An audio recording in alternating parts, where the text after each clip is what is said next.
Hi ಎಲ್ಲರಿಗೂ ನಮಸ್ಕಾರ. ಇವತ್ತು ನಾನು ಮಾವಿನಕಾಯಿ ಒಗ್ಗರಣೆ ಉಪ್ಪಿನಕಾಯಿ ಮಾಡಿದ್ದೀನಿ. ಹೇಗೆ ಮಾಡೋದು ಅಂತ ಬನ್ನಿ ನೋಡೋಣ. ಫಸ್ಟು ಒಂದು ಮಾವಿನಕಾಯಿನ ನಾನು ಕಟ್ ಮಾಡಿಕೊಂಡು ಇಟ್ಕೊಂಡಿದ್ದೀನಿ. ಅದಕ್ಕೆ ಉಪ್ಪು ಹಾಕ್ಕೊತಿದ್ದೀನಿ, ಒಂದು ಸ್ಪೂನಷ್ಟು. ನೆಕ್ಸ್ಟ್ ಒಂದು ಸ್ಪೂನ್ ಖಾರ ಪುಡಿ ಹಾಕ್ಕೊತಿದ್ದೀನಿ, ಅಡುಗೆ ಅರಿಶಿನ ಹಾಕ್ಕೊತಿದ್ದೀನಿ. ಒಂದು ಸ್ವಲ್ಪ ಹಾಕೊಂಡ್ಮೇಲೆ ನೀಟಾಗಿ ಮಿಕ್ಸ್ ಮಾಡ್ಕೋಬೇಕು. ಮಿಕ್ಸ್ ಮಾಡ್ಕೊಂಡಾದ್ಮೇಲೆ ಈಗ ಒಂದು ಬಾಣಲಿಗೆ ನಾನು ಒಂದು ಸ್ಪೂನಷ್ಟು ಸಾಸಿವೆ ಹಾಕ್ಕೊತೀನಿ. ಸಾಸಿವೆ ಹಾಕೊಂಡಾದ್ಮೇಲೆ ಒಂದು ಸ್ಪೂನ್ ಮೆಂತ್ಯ ಅದನ್ನು ಕೆಂಪುಗಾಗೋ ತನಕ ಹುರ್ಕೋಬೇಕು. ಕೆಂಪುಗಾಗಿ ಹುರ್ಕೊಂಡಾದ್ಮೇಲೆ ಮಿಕ್ಸಿ ಜಾರಲ್ಲಿ ನುಣ್ಣಗೆ ಪುಡಿ ಮಿಕ್ಸಿಲಿ ಪುಡಿ ಮಾಡ್ಕೊಂಡಾಮೇಲೆ ನಾವು ಮಾವಿನಕಾಯಿನ ಕಲಸಿಕ್ಕಿದ್ವಲ್ಲ, ಸಾಸಿವೆ ಮೆಂತ್ಯ ಪುಡಿ ಮಾಡ್ಕೊಂಡಿದ್ನ ಅದರೊಳಗೆ ಹಾಕ್ಕೊಂಡು ಮಿಕ್ಸ್ ಮಾಡ್ಕೊಂಡು ಇಕ್ಕಿ ಸೈಡಲ್ಲಿ ಎತ್ತಿಕ್ಕೊಳ್ಳಿ. ಈಗ ನೆಕ್ಸ್ಟ್ ನಾನು ಒಂದು ಬೆಳ್ಳುಳ್ಳಿ ತೊಗೊಂಡಿದ್ದೀನಿ, ಅದನ್ನು ಕುಟ್ಟಣಿಗೆಯಲ್ಲಿ ಗೆಜ್ಕೊತಿದ್ದೀನಿ ಒಗ್ಗರಣೆಗೋಸ್ಕರ.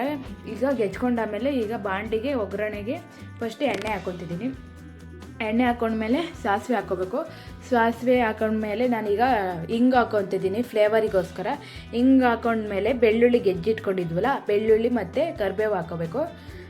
ಬೆಳ್ಳುಳ್ಳಿ ಕರಿಬೇವು ಹಾಕೊಂಡ್ಮೇಲೆ ಒಂದು ಚುಟ್ಕೆ ಅಷ್ಟು ಅಡುಗೆ ಅರಿಶಿನ ಹಾಕ್ಕೊತಿದ್ದೀನಿ. ಅಡುಗೆ ಅರಿಶಿನ ಹಾಕೊಂಡ್ಮೇಲೆ ಅದು ಒಗ್ಗರಣೆದ ಕಲಸಿಕೊಂಡಿದ್ವಲ್ಲ ಅದಕ್ಕೆ ಹಾಕ್ಕೊಂಡು ನೀಟಾಗಿ ಮಿಕ್ಸ್ ಮಾಡ್ಕೋಬೇಕು. ಮಿಕ್ಸ್ ಮಾಡ್ಕೊಂಡಾಮೇಲೆ ಮಾವಿನಕಾಯಿ ಒಗ್ಗರಣೆ ಉಪ್ಪಿನಕಾಯಿ ನೋಡಿ ರೆಡಿ ಆಯಿತು.